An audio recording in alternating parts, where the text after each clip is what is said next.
Are you familiar with Dark Brandon? It's a meme popularized on Reddit, Twitter, and TikTok over the past few months, largely seen as a way of mocking Trump's superfans as Democrats rack up some remarkable accomplishments.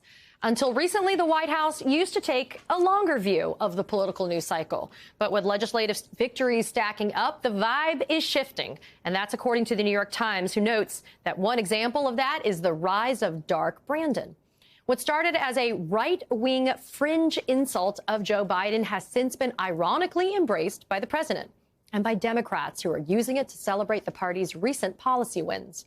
With this new sense of swagger, we're now seeing a White House on the offensive, reframing political arguments, often using the GOP's own terms. You want to label college debt forgiveness as, quote, unfair? Well, get ready for the White House to call you out on your free PPP loans that were forgiven. Just ask Marjorie Taylor Greene and Matt Gaetz.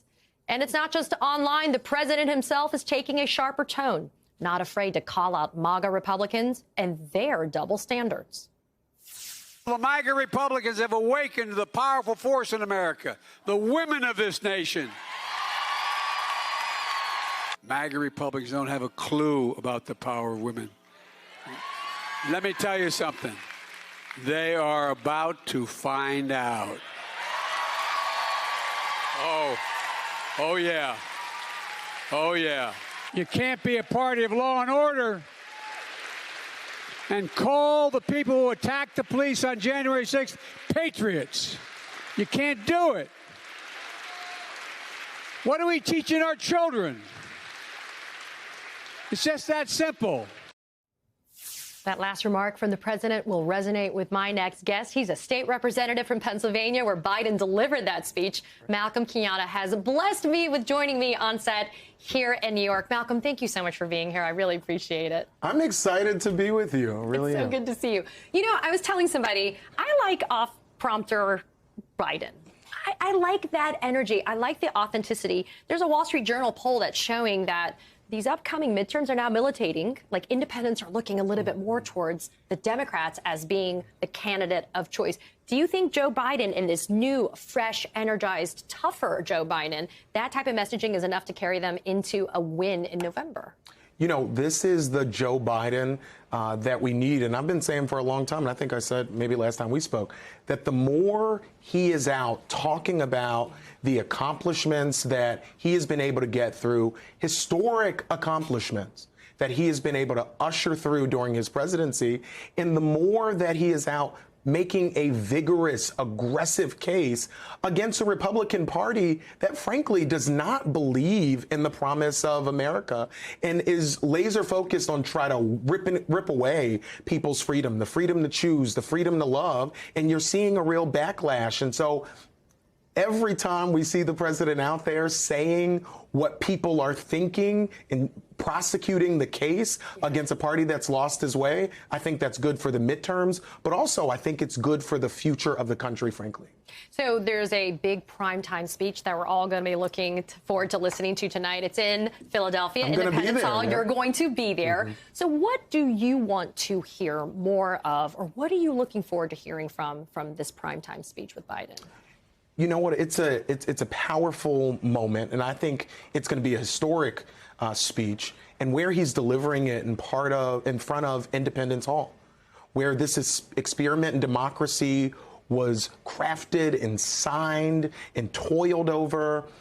And what I've always believed is that we in Pennsylvania have a special role in preserving this experiment in democracy. And you have a Pennsylvania guy who is coming home and I think is going to be talking about the American promise, going to be talking about the soul of this country and about what we need to do to expand the opportunity for people to be a part of that American experiment, be beneficiaries of that American promise. And he's going to lay out the real threats that this current iteration, this MAGA Republican Party, the very real threats that they not only pose to our individual freedoms and liberty, but the very real threat that they pose to the future of our democracy. Yeah, because democracy in peril is something that we hear about a lot. What does that translate, though, to voters in Pennsylvania. When they hear that, do you think that actually resonates with them, this idea that democracy is literally now facing an existential threat? I think they do. And unfortunately, as we've seen the Republicans try everything they can to make it more difficult for people to vote, to ignore voters when those votes are cast, to just subvert whatever the result was, Pennsylvania has been their testing ground for every single one of these schemes. You know, I was, and I still am, in the room. I'm on the committee, the state government committee, which oversees all of our elections. I'm actually the Democratic chair of our subcommittee on campaign finance and elections. Oh, and so, my gosh.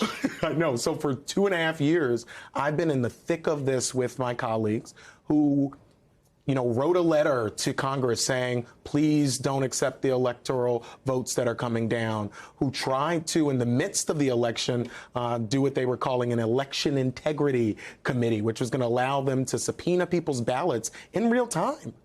I mean, so this is a place where we have been living with the onslaught of these MAGA Republican attacks. And we have in our Republican nominee, the leader of the Republican Party in Pennsylvania, Doug Mastriano, who's running for governor, who in his spare time dresses up as a Confederate soldier, buses people down to the insurrection. And when law enforcement said, hey, stop, don't go past the barricades, he joined the mob and went straight past the barricades. And so what happens next is going to be seen in Pennsylvania. If Pennsylvania can win back the State House, which we have a real opportunity to do, if we can reject Doug Mastriano in a big way, then I think we're going to go a long way to doing what we must do, restore the soul of America and expand that American promise. Let's talk quickly about a race that you were involved in.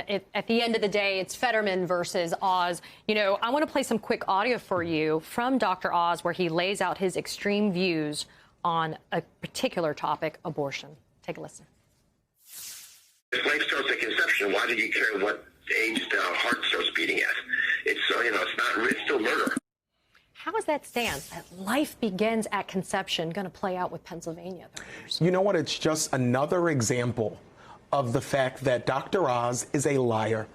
He lied to his audience, pushing out these snake oil, things that he was trying to sell when he still had a primetime TV show. And he's continued to lie throughout this campaign about where he lives, about how many homes he has, but most critically about his view on abortion. And we're seeing it from a number of Republican Senate candidates across the country who are trying to some who are scrubbing their websites now saying, no, I was never that extreme, right? That's right. And you've had Dr. Oz going out, depending on where he is, he will say, I'm for the status quo. And then when he's in private, he will make these type of monstrous, comments. And again, Dr. Oz and Doug Mastriano, we need to understand that they are two peas in the same pod. They have the same extremist views on a variety of different topics.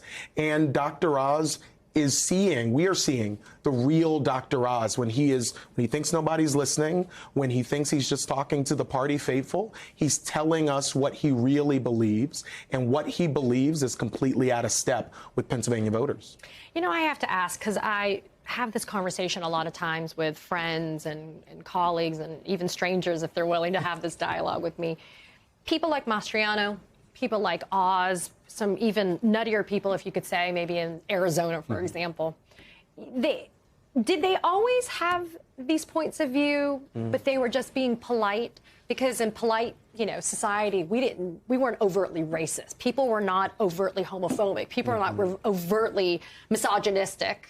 It seemed to be something that was kind of in the dark, right? It was in the shadows. Was it Trump that gave them the green light to do this? Or were they always just waiting for this opportunity, or is this just like a mask that some of them are putting on now just to get those votes? So you know what? I call it the 70-30 rule with my colleagues. 70% of my colleagues, when there are no cameras, when it's just us talking, they know that they're doing the wrong thing and they're just doing it for political expediency. They have seen the base of the party become a cult around Donald Trump, and they just want to retain their power. But then you have 30% that are true believers. I think Doug Mastriano is in that true believer category. When you look at his history of outrageous, demagogic comments, this is something that has been true with him well before he became a state senator in Harrisburg. But somebody like Oz, you have him all over the place, right? He's somebody who's been focused for much of his career on what are the ratings, right? So what do I need to say to get higher ratings this time? And so he's trying to do that again here in Pennsylvania. But frankly, I think he's going to meet a brick wall, and I think they both are, because this is a place, Pennsylvania, that is full of hardworking Americans that want to understand, are their leaders in it for them? Are their leaders in it to lower their costs, make their communities safer places? Are they in it to make it possible for parents and grandparents to look their kids and grandkids in the eyes and know that their life is going to be a little bit better than theirs was? Or are you going to have folks who are in it for themselves, in it to push a radical agenda that's out of step with the very real kitchen table issues that voters have? And you know what? Abortion, by the way, kitchen table issue. Yeah. And I think a lot of folks didn't understand that. And that's why it's now really resonating, because people are understanding the real cost in so many different ways of this radical, outlandish agenda.